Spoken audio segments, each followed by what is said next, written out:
दक्षिण कोरियामध्ये सध्या एका रोबोची जबरदस्त चर्चा सुरू आहे, पण हा काही साधा सुधा रोबो नाही, कारण या रोबोला थेट बौद्ध धर्माची दीक्षा देण्यात आली आहे। तर झालं असं की 24 मे रोजी बुद्ध जयंती निमित्त राजधानी सोल शहरातल्या प्रसिद्ध जोगेसा मंदिरामध्ये हा खास सोहळा पार पडला।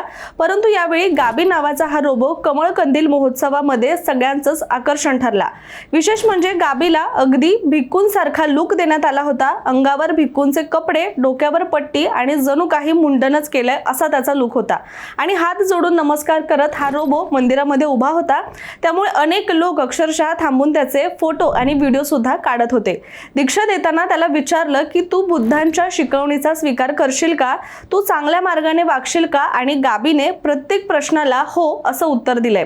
पण सगळ्यात भन्नाट गोष्ट म्हणजे या रोबोसाठी वेगळं डिजिटल नियम तयार करण्यात आलेत, जसं की कोणालाही इजा करायची नाही, दुसऱ्या रोबोचं नुकसान करायचं नाही, माणसांशी उलट बोलायचं नाही, खोटं बोलायचं नाही आणि गरजेपेक्षा जास्त चार्जिंग करून ऊर्जा वाया घालवायची नाही। याशिवाय त्याचं नाव गाबी हे देखील खास अर्थाने ठेवण्यात आलंय।